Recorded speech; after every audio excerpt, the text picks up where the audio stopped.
What's up, YouTube? We got the final part to Erased, y'all. It's been a little journey, but we here. Can't complain, man. This anime's been good. It's really been a mind twister, mind game, bro. A lot's been going on. I hope I don't spoil it for y'all, but if I do, then it's your fault for not watching all three of the other parts. But where we're at right now is the teacher, Yashiro, I think his name is. He's the killer. Satoru is in his other timeline where he's in 5th grade, and currently he is in a car with a jammed seatbelt around his body, and he's currently drowning, or at least about to drown. And he yelled at the teacher saying, "I know your future," which technically he does because he's from the future. But man, it's getting interesting. So we got 37 minutes of this. I think Satoru is gonna be saved because you can't kill the main character like that, and I think ultimately he's gonna win and figure out how to save all the kids. Maybe he's gonna kill Yashiro, maybe not. Maybe he's gonna get sent to prison. I honestly don't know, but let's find out. Let's get right into it. Erased, the finale. Satoru spent all of this time during these revivals, trips back to the past, trying to save his friends. Hey, by the way, shout out Sensei. It's Censayy. He's the one doing the commentary, and he does a great job on doing it. So y'all go ahead, show him some support. / classmates. After the first failed revival, he was framed for a separate murder of his own mother and was sentenced to jail. But just before he was locked up, he got put into the second revival. With a little bit of experience, he managed to save the 3 original targets and even prevented a 4th from happening. But after playing with fire for so long, he finally done got himself burned. He let himself get a little too close to the killer without realizing. The boy got caught up. Was abandoned in a moving car to crash into a frozen lake. But just before being submerged into the lake, he yells at the killer, his own teacher, Yashiro, "I know what lies in your future." The next thing we hear is a story. This man is talking about his past and how it all started. He says it was back in the 6th grade. One of the girls in his class had brought a box full of hamsters to class. She had accidentally let them breed and didn't know what to do with them all. This man, a kid at the time, ended up taking all of them. And when he got home, he ended up filling a large wine bottle with water, dropping all of them in it. He had went down to go have dinner, spend time with his family, whatever. And when he had came back to it a few hours later, he said he was fascinated with what he had saw. Heck no. Oh, nah.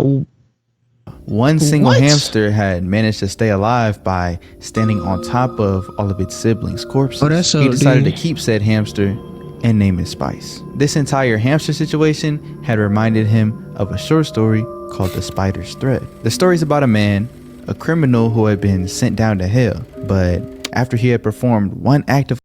Why is everybody twisted in this anime? Every single person in this anime got something weird going on, and I'm assuming it's the killer. Oh, what? No, Yashiro. We need to go to therapy. We need to talk to somebody. You know, there's other alternatives instead of killing hamsters, Yashiro. Let's talk to somebody. We got parents, we got friends. Like, come on.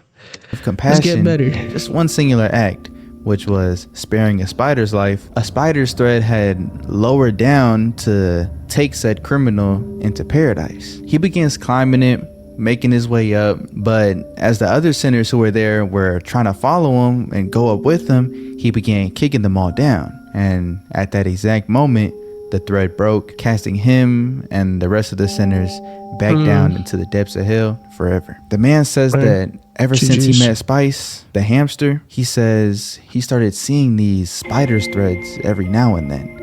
And anyone who he's ever seen with the thread above their head, he's killed. But one time, there was a boy who foiled his plans. And soon after that, a spider's thread appeared above his head as well. He had devised a plan and tried to kill him, but the boy didn't die. As he gets real close and whispers to Satoru, "You're that boy." Yes, sir. We skip over to seeing Sachiko. She's working at a convenience store, and after she gets off of her shift, she goes home and cooks, and we begin to see this cycle repeating. She's going to work, trying her best to just live her regular day-by-day life, and suddenly When she's on the train, she's having a flashback to when Satoru had randomly mentioned one time that she could actually take a direct. This mom's a W's in the chat for this mom. She be looking out for her son and everything. She just need to know where that son at right now. He about to die. He in the middle of the water drowning right now. She need to call her son or something. Have find my iPhone on. Like, come on, you feel me? If he in the middle of the lake and his location saying that, take that train over to that lake, see what's going on. From their hometown to Ueno. Being on that exact train right now, she realizes that it's true, but she still doesn't know why exactly he said that. She's on her way home and passes by this record store as it reminds her of the superhero that Satoru loved. She goes home and starts cooking once again, playing the theme song of the superhero TV show that Satoru had loved. We get some context that it's 15 years later, in 2003, when suddenly she hears something while she's cooking. She walks back into the back room as she's just amazed. Satoru's there, lying in his bed, and she begins crying. She says, "Good morning." We see that after 15 years of being unresponsive in a coma, Satoru has finally opened his eyes again. She takes him to the hospital. So that's what she was talking about when she said, "You probably don't remember, but in 5th grade, that happened." He was in a coma for 15 years. So what's that? 5th grade? That's like, this is hard. All right, that's like 11, like 10, 15. That's 25. His other timeline was when he was 29. Dang, so he only had 4 years out of that coma. When somebody's in a coma, do they remember like where they were and like what happened? Like, even if they're in a coma, do they know they were in a coma, or is it just like, wake up, I'm 25 now? Hospital, and the doctor's surprised that he's awake and in the condition that he is. He says that Satoru's body doesn't seem like he's been in a coma for the past 15 years. Satoru suddenly says, 15 years? And the doc's even more surprised that he can already speak. He says that the way things are going right now, he should be able to begin rehab real soon. Turns out that for the past 15 years, Sachiko had spent 4 hours every single day taking care of his body, making sure to flex all of his joints, activate his muscles, making sure that they don't mom in the chat, deteriorate. And for the past 3 years, she's been using this EMS device in order to prepare for the day that he woke up. And quick side note that I noticed that you guys wouldn't be able to tell, while we're getting this backstory dialogue, we'll catch up thing, we're hearing Satoru in his child voice, which is just funny because now that he's grown from the revival, it should be his grown voice, which we heard throughout the entire rest of the series. We never heard his child voice actually think, but now he's actually survived a revival and made it into the future, but his inner voice, his mind, is stuck in the past. But anyways, Sachiko was able to keep Satoru's joints and muscles fully in shape and healthy, which has allowed him to even grow. He was 4'6", 4'7" back when he was in 5th grade, but now he's like 5'6". So significant growth. He's grown almost an entire foot, all thanks to his mom's recovery. After a little bit of chit chat, idle talk, and just overall amazement from the doctor, he asked Satoru the big question. He wants to know what his last memory was before he entered the coma. He looks down and tries to search through his memories, but we're seeing that as he's trying to think of these different things, they're all blurred out. He can't really remember faces or people in general, but we also see that his memories are mixing together with memories from his very first revival back when Irie was visiting him at the hospital after the accident. He's continuing to try and think, but not being able to recall anything, but the doctor says it's all right. He doesn't have to rush anything and hands him a mirror so that he could take a look at himself. Doc says he must be real surprised since the last time he seen himself, he was 11 and now he's a grown man. But honestly, for Satoru, he's really not too shocked to see himself because he's already been 26 before. He's already had this face for many years. So this dude didn't remember him being in a coma? Like, because they started out the anime with making it seem like he was just driving a bike, working a regular job, not knowing about nothing, no killings, no nothing. But now it's like he's already been there, done that, because it's obviously his life. Like, he doesn't remember none of this. He looks over at the calendar and sees that they're in the Heisei era. He realizes that since it's a new era and he's been asleep for the past 15 years, that should be a term that he's never even seen before. He's never read it, but for some reason it doesn't exactly seem unfamiliar. He's got a comic book in front of him, and as he's scanning through looking at the different words, he realizes that he can actually read and understand these words, but they're way above the 5th grade level. He doesn't really know what's going on. He doesn't know how he knows these words, why he's so familiar when everything should be coming to him as a shock right now. He's just overall confused with what's going on with himself. We get to see that the next day, Sachiko walks in telling him that he has some visitors. As they walk in, we see Kenya and Hiromi. He remembers them two as close friends he used to spend a lot of time with. We get to see that Kenya has become a lawyer, and Hiromi is in the process of becoming a doctor. He enjoyed their chat, really smart, but they kept it pretty shallow. Wait, Hiromi was a dude? No way. Spend a lot of time with. No. We get to see that Kenya has become a lawyer, and Hiromi is in the process. You're telling me that's a dude? You're telling me that is a boy? Yeah, okay. They be trying to do that in anime too. Like, who else? Karapika from Hunter x Hunter? That's a guy, if y'all didn't know. Like, who else do they do that with? Bro, they just be doing that. Like, they be trying to confuse you. Like, I don't know. This is becoming a but doctor. No way, that's he a enjoyed guy. Their chat, but they kept it pretty shallow. No they were offense, talking about, like, you know, honestly, like real pointless things, just chatting back and forth. But he thinks that Kenya seemed like he wanted to ask him something. Satoru makes out that his mom had probably told them to hold back for this conversation, so all they talked about was pretty surface level. Honestly, Satoru had a lot of questions that he had wanted to ask them too, but out of respect for his mom and everything that she did for his sake over the past 15 years, he says that if she doesn't want him to remember about his past, then maybe he doesn't really need to. We fast forward to a few days later and we see that he's doing some rehab with the nurse. He isn't able to make it very far past the walking rail.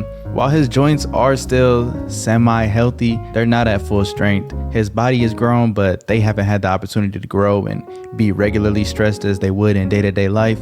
So he's still struggling. As the nurse calls it a day, we see somebody walk in as Satoru is sitting back in his wheelchair. She calls his name, and as he turns around, he sees a woman holding a baby. Tears start rolling down his face as he says, "Kayo, congratulations."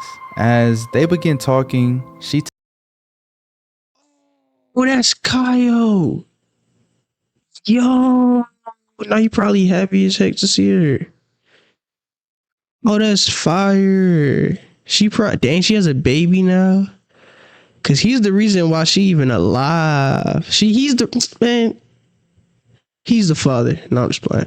But yo, that's crazy, yo. Kayo's tells back. him that she's now married. Instead of Kayo Hinazuki, she's now Kayo Sugita, as she's married to Hiromi Sugita. As he looks at the baby, he notices that he's got long eyelashes, just like Hiromi. Kayo's he does, even though he's a boy. We kind of get to see that there's a possibility that some of the same feminine features that Hiromi had is being carried on in his baby with Kayo. And we get to hear that the baby's name is Mirai, which means the future. As Satoru is looking at the baby, Kayo gets honest with him for a second. She says that everybody didn't know if it was morally right for them to be happy by themselves after everything that Satoru had done for them.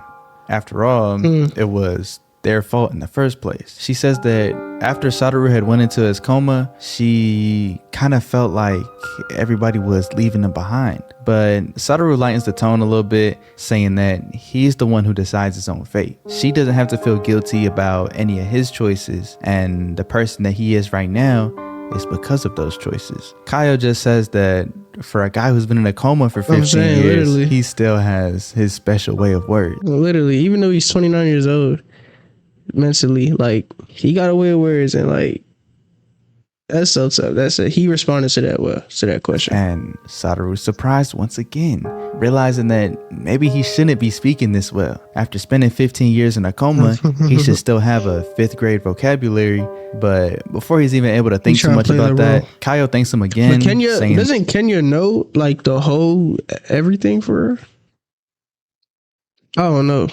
So is he still in the other timeline? I think he is. I'm trying to figure out how he even got in the coma. Like, if you are in the water, like you drown or you stay alive. I mean, I know like there's a possibility of being in a coma, but who saved him? Before, she could only ever imagine herself in a life of loneliness and solitude. But now she's got a family that she could call her own, and it's all thanks to Satoru and what he did for her personally. Satoru just closes his eyes. He's thinking to himself, what did I do? Trying to run through his memories once again, but she just apologizes for springing this all onto him at one time, saying that so he don't know nothing. He says it's okay as she decides to head out, but says she'll visit again. Satoru says bye and she makes her leave. We fast forward a little bit to seeing Satoru. What happened to the killer, bro? Now, what happened to the killer? In his original timeline, he was a manga artist, and after drawing for a little while, we get to see this super detailed picture of Kaio and her baby. Once again, he's surprised and stunned by his own ability, wondering how he even has these skills in the first place. Suddenly, Sachiko walks back in and he's hiding a sketchbook from her. He knows something's up and just isn't going to be able to explain it, so he doesn't want to get into all that right now. They're talking about Kaio and her baby when Sachiko notices this reflection from outside the window. She might get sniped. They're back. She's explaining to him that it's a bunch of gossip magazine photographers trying to get the inside scoop on the boy who woke up from a 15-year coma. Suddenly, the doctor walks in, and as Satoru was talking with him, he asks when he's going to be able to walk again. Doc really isn't able to give a good estimate since Satoru's case is pretty specific, pretty unique, but he points out that he wants to double up his rehab regimen starting today. He wants to be able to walk and get on his feet to go outside as soon as possible. The doctor's stunned, but he says since he's doing so well, at the very least, he'll consider it. Suddenly, he gets a phone call, and turns out it's the director of the hospital that they're at right now. They're talking about Satoru and how he's making a steady recovery and might be able to regain his memory sometime soon. But the director asks him something that we don't get to hear. The doctor gets real stern, saying, no, just like I told you earlier, I'ma have to turn you down. My patient isn't some guinea pig. He's starting to get upset, worked up, seemingly getting mad, but then he calms himself down, seeing that there's people still in the hallway, and just ends the call with said director. Fast forward and we get to see this doubled up rehab regimen for Satoru. He's got these workers by his side, encouraging him to keep on going as he's just continuing to struggle, going on and on and on. He's making his way across the rails, and we get to see that there's this little girl who's been watching him the entire time. Finally, after all the struggle, all the work that Satoru put in, he makes it to the end, completely collapsing on the ground. They're all super proud of him, including that little girl, as they take Satoru back to his room. Later that day, Kenya pulls back up with Sawada. They walk into his room and Satoru introduces himself, saying, it's nice to meet you. But Sawada corrects him, saying that, well, actually, we met a couple times before you even started elementary school. Sachiko's like, he looks familiar. That was 20-something years ago. There's no way he remembers. But as she looks at Satoru, he kind of just looks down.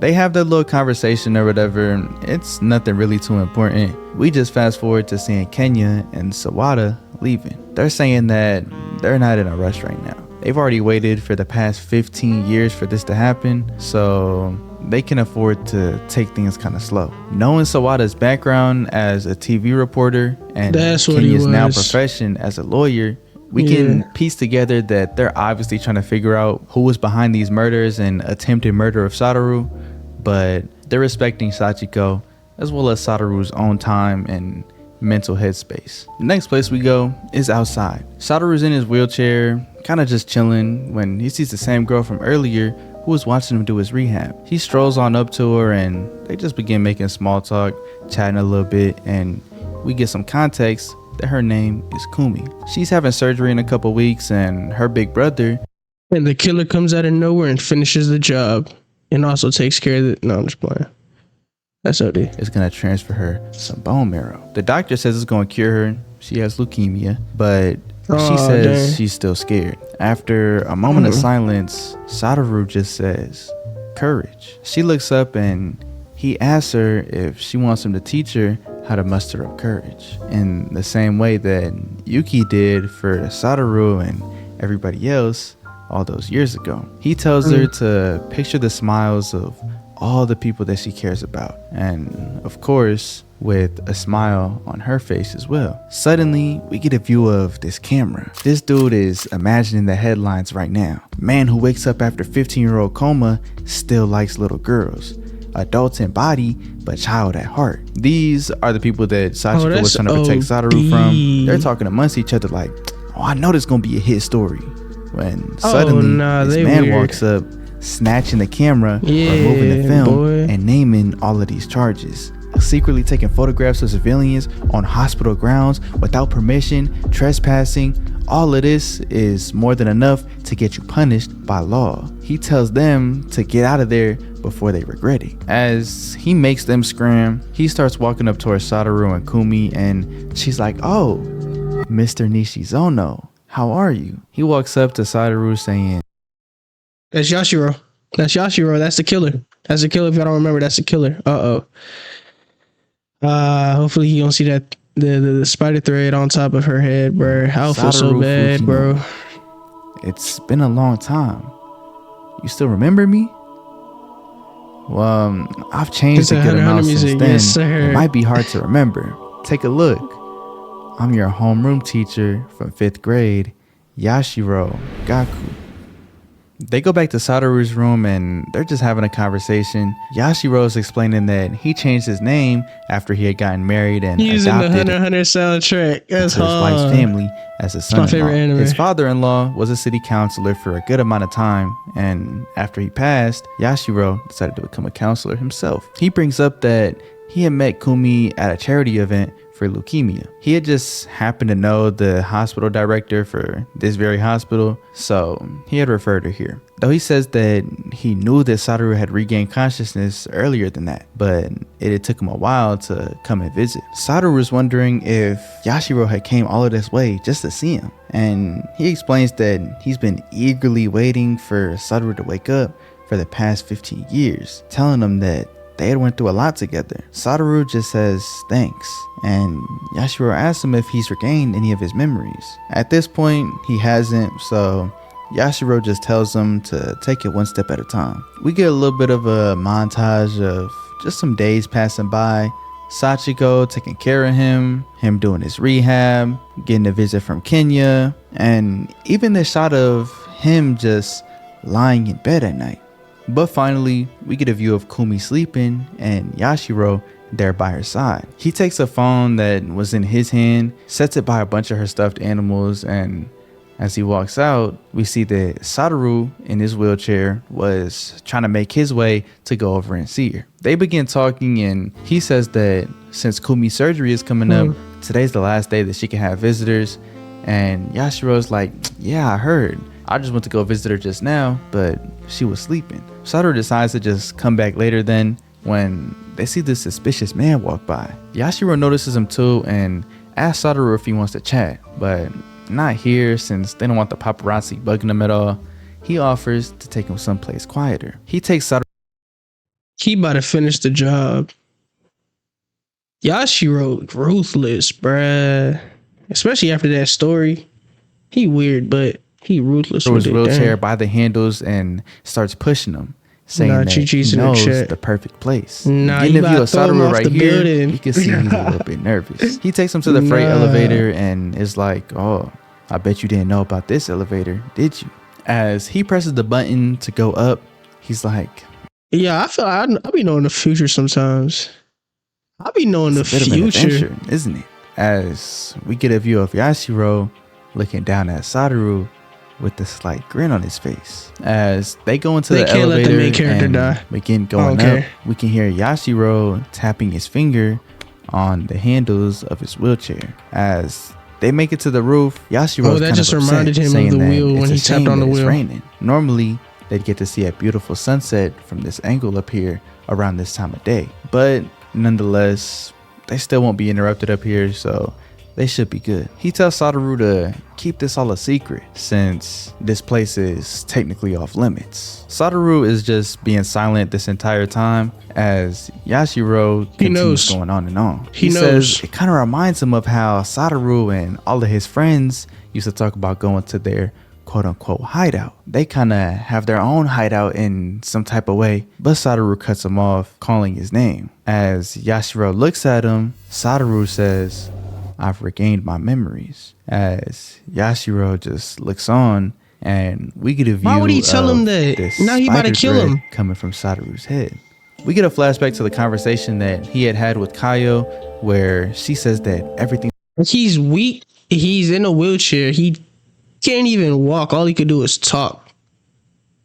Satoru did for them allowed her to be able to live a life with a family that she could call her own. After she had said that, he had remembered that he had saved Kayo from this murderer. And as we fast forward through these memories, we see him trying to save Aya and even Masato, all the way up to the day that Yashiro had trapped Satoru into the car, as Yashiro's just looking at him with that same exact smile on his face. We get another flashback to Satoru getting a visit from Kenya and Hiromi. They're talking about Kazu and Osamu, both of their professions, when Kenya points out that Misato actually said she'd be coming by to visit him soon. Satoru's confused because he had always thought that she had hated him. Hiromi's kind of reminiscing on their little...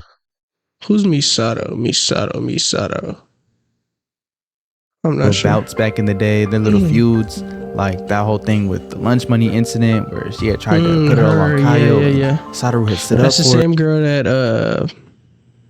I was about to get killed. He saved her. Kenya points out that surprisingly, she was the one who had organized the fundraiser to help with Satoru's hospital bills. She was the front runner. Satoru was honestly surprised, but is obviously happy to hear that when Kenya says, you know, you were trying to save Misato the day that it happened.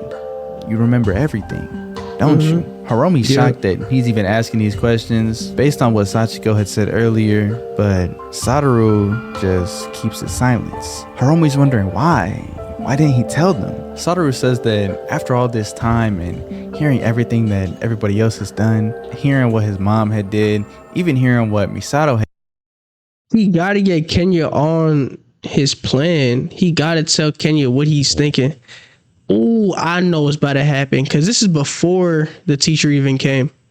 I think that he's gonna go ahead and make a plan with them now, Kenya and the other dude and their girl, whatever he is. And I'm just playing. And they go ahead and they trap him. The police are gonna be on top as he's trying to kill him. And boom. So dang, what he regained he fooled me. He regained his memory a minute ago. Sheesh. Had done. He didn't want to get everybody involved with old business when they're all celebrating that he's finally back. He didn't want to just drag everybody back to right where they started. That makes sense. What are we doing? I have ad blockers.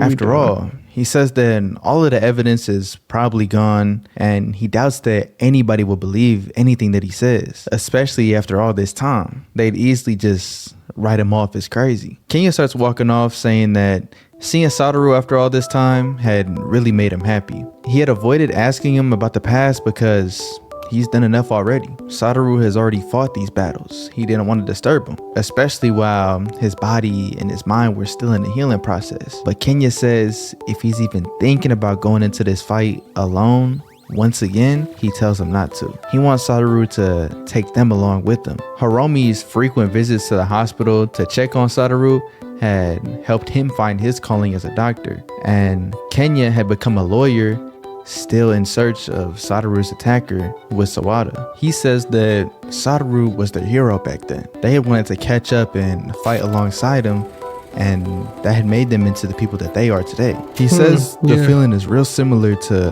when they had saved Kayo. Back then, Satoru had believed enough in Kenya and Hiromi to give them his... By the way, that's a guy. Had crazy to even think about. Kenya and Hiromi in the middle to give them his side of the story, and that's what it caused them to want to believe in him too. And finally, After hearing this, the last of Satoru's memories come back to him. He's remembering Irie from his very first timeline, Yup. where she had originally said something Yes, sir. real similar that Kenya had ended It's a up Death Note type coincidentally beat. saying I in like his what we revival. talking about. As he looks over Get at that them, boy. he realizes that he really does have good friends that he can trust, telling them that Yeah. the killer was Yashiro. Yeah. As we cut back to the present, Yashiro figured that he had regained his memories. He points out that when he was tapping his finger on his wheelchair, he noticed that Satoru had tried his best to stifle a reaction. He recalls that 15 years ago, he was able to predict every single one of his moves and foil his plans. Honestly, it had drove him crazy. All of this thinking was way far beyond what a child should be able to do. He always thought that it had seemed as if he could see the future. Man, that boy's stressing.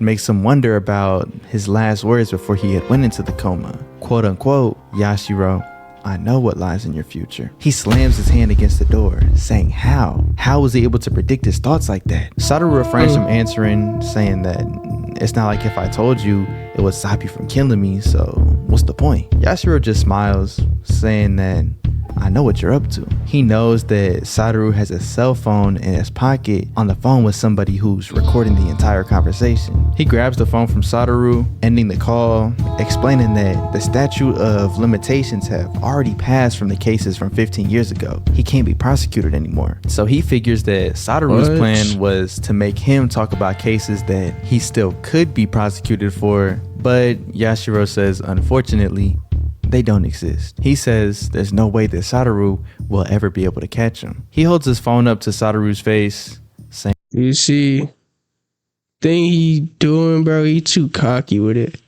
He too cocky with it. If he was more humble, bro, he might have got away with it. But I'm seeing through this. Seems like you got a text from Kumi. Yashiro's explaining that her IV drip starts today at 4:30, but the bag for today is laced with muscle relaxants. And of course, Satoru's fingerprints were planted in the bag. With the way things are going now, Satoru's gonna be framed for practically killing this young girl who was worried about her surgery, and he already knows where Yashiro's that ain't even, bro. What? Yashiro, he's come not even on. gonna face trial for it because the story's gonna be that he was racked up with so much guilt. He felt so guilty. Nigga has no that morals. He took his own life by jumping off of this very rooftop, which, of course, Yashiro's planning to throw him off of. Yashiro says that even if you told me how you were able to predict my thoughts all the way back then, there's nothing that you could do to save your life now. But if he does tell him, then he might be able to save Kumi. Naturally,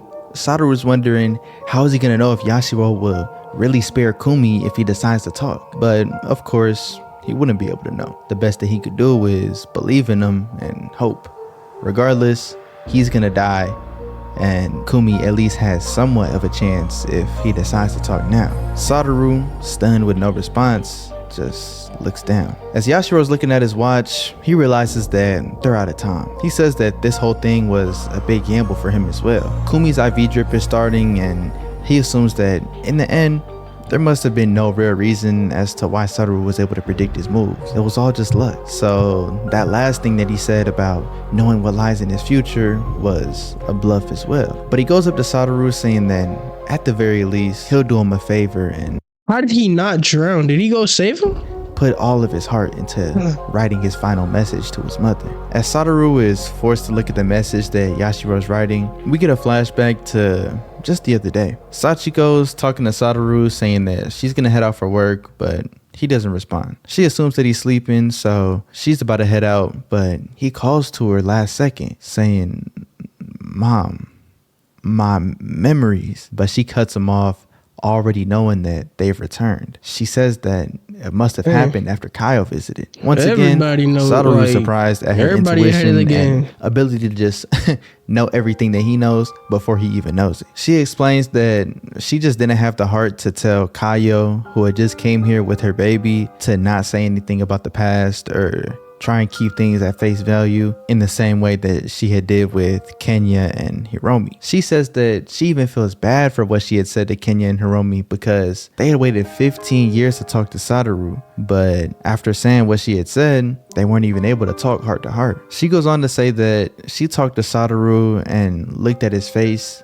every single day while he was in this coma. But it was only after he woke up and began talking that she had heard his voice change and realized that her baby boy, who was once a kid, is now an adult. He's all grown up, and she couldn't be happier. Satoru sits up saying that he wants to live life digging deeper. He wants to live life taking control and making that extra step. But as she begins tearing up, she says it's a little late to be saying that. That's how you lived your life even before the coma. Now fast forward to the present, Satoru brings up a quote from Yashiro's speech at the 6th grade graduation. Filling the holes in ourselves is what life is all about. Yashiro recalls that was a part of his graduation day speech, and Satoru recalls back to the day that Kaya was placed under protective custody. He remembers the look on Yashiro's face after he had helped him save her, and he says that that's the face that he remembered most clearly. His father was never there in his life. He had left the family just after Satoru was born, so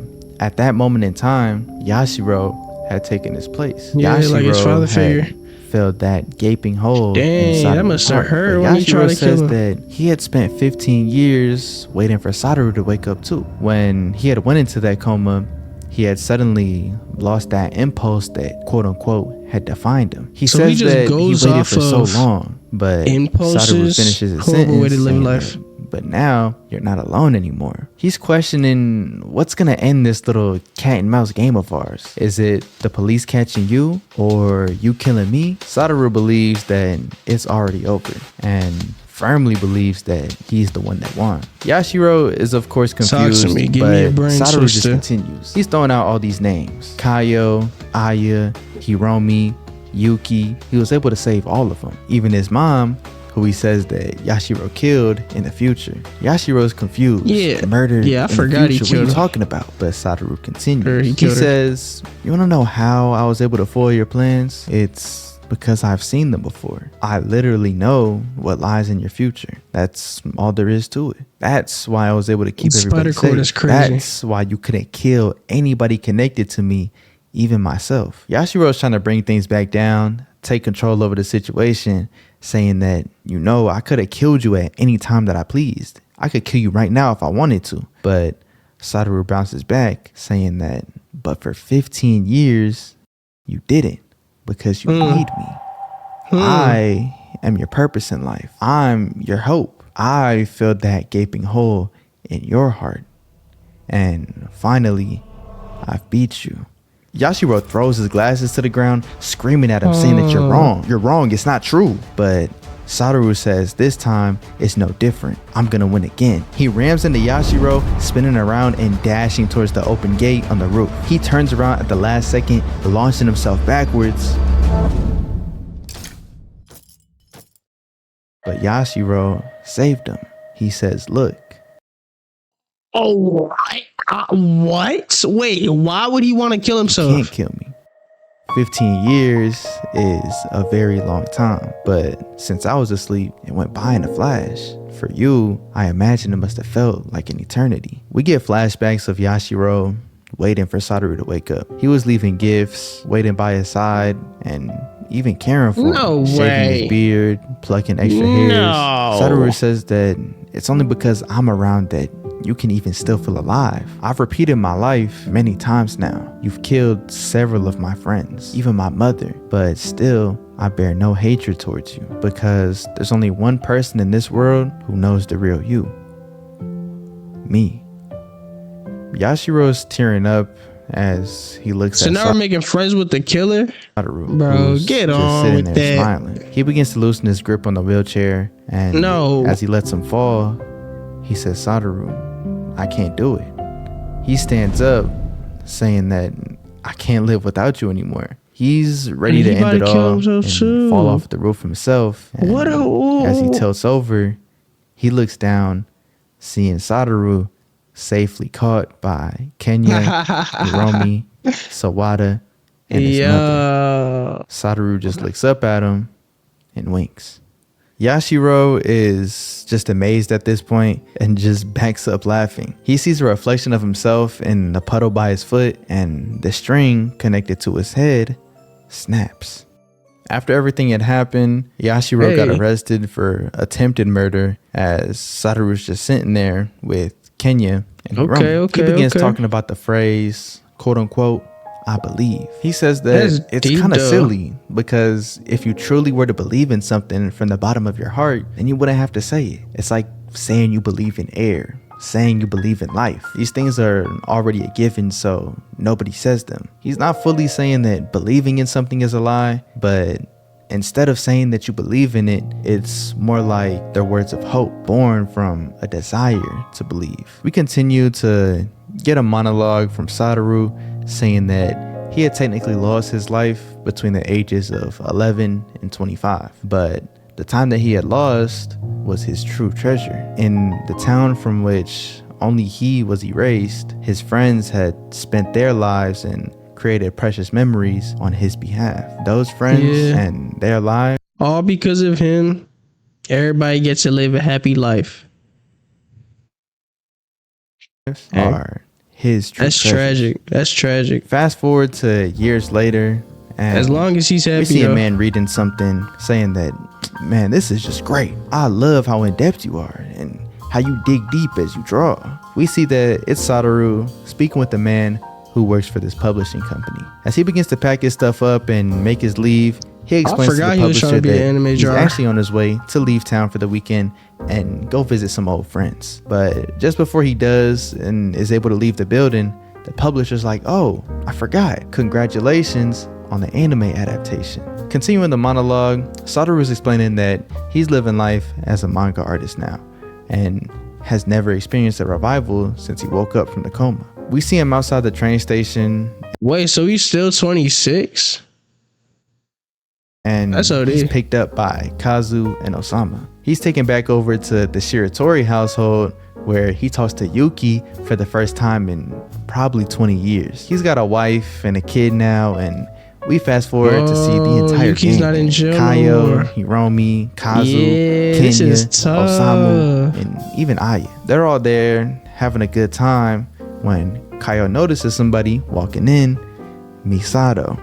They all have a good time over there, and we fast forward to after the trip is done as Satoru's back to work, working hard with his team. He decides to go on a walk back towards that same river where he had once walked before. Suddenly, he sees the manager at the pizza shop that he had previously worked at doing some deliveries as it begins to snow. It starts to pick up, so he takes cover under this bridge and pulls out his school anthology, which he had planned on reading through. He's reading back through his own story from 1988. The young Satoru had talked about not having the courage to dig deep. That's why he doesn't have any allies. He has friends who he likes to have fun with, but he believes that friends and allies are different. He begins talking about the final episode of his favorite show, Wonder Guy. At the start of the It's a Power show, Ranger. Wonder Guy had fought all alone. He lost over and over, but he never gave up. He would muster up the courage to continue fighting. He often said that you can't continue fighting without digging deep and taking that extra step. He would say that and continue to go on forward. The people that Wonder Guy had inspired with his courage began to become his allies one by one. Every time, even though it looked like he was going to lose to the enemies at the end, he never stopped believing that his allies would come to his aid. But young Satoru says, unlike Wonder Guy, he doesn't have any courage or any allies. So he was extremely envious of him. He wanted to be... Wait, hold on. Wait.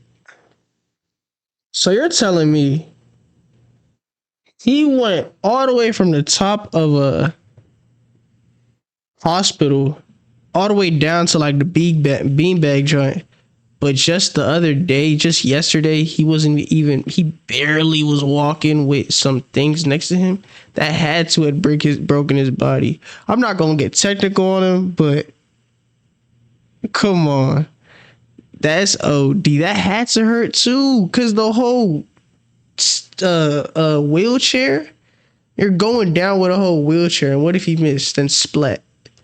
And then there goes the story. There goes Satoru. What's his name? Still a killer. Like, what?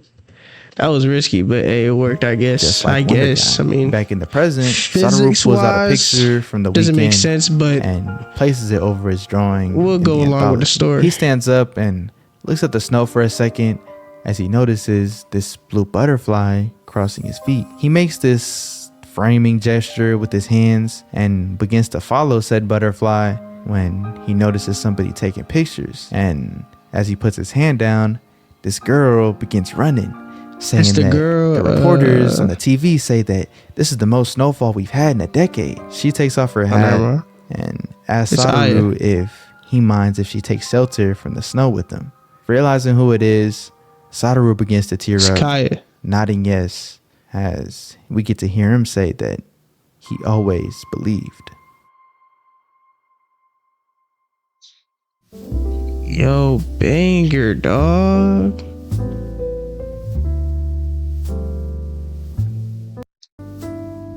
That's a banger. Banger, banger, banger, banger, banger. Dog. What? Wow. That was a great anime. I'll give that anime 8.5 out of 10. I feel like some parts they could have cleared up, but also they could have, had a big showdown at the end also. Just like in Death Note, where they had a big showdown, like your mind was all over the place. I don't really like how they saved Yashiro, kind of, sort of. Like, I wanted him to get trapped up there, because like it's kind of crazy what he be doing. But man, nonetheless, banger anime. Shout out to the person that made Erased, because it was cool. I liked it. Y'all, if y'all have any suggestions for me to react to any anime, commentary, or anything like that, then drop it down in the comments down below. I need some animes that are like psychological. That's my type, like The Promised Neverland, Death Note. I also kind of like things like Attack on Titan that has a sense of psychology and also action. But if y'all like this video, go ahead and hit that like button. If y'all have anything on your mind, go ahead, hit that, comment down below. And we on the way to 1,000 subscribers. So I'm gonna see y'all in the next one.